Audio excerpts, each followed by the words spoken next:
Birinchi davrada Andijonni yenga olmadi Paxtakor. Xo'sh, zarba. Gol!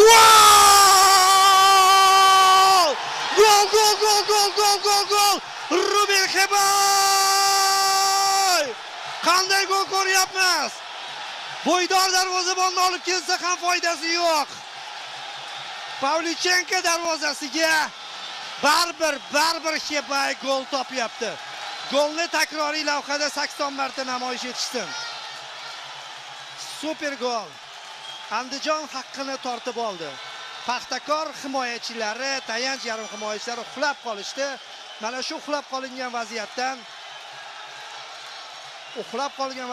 99-raqamli futbolchi ideal foydalandi. Ideal sanchib tashladi, mixlab tashladi. Ana endi Paxtakor futbolchini tushiradi. Ana endi Paxtakor majbur bo'ladi hujumkor uslubga o'tishga. Golni qarang. Xebayni shunday qo'yasanlarmi? Rubenni shunday qo'yasanlarmi? U sehrgarki o'zbek futboli edi. To'pni mixlab qo'yadi, bitta bo'sh hududga sanchib. Ajoyib gol. Ajoyib gol.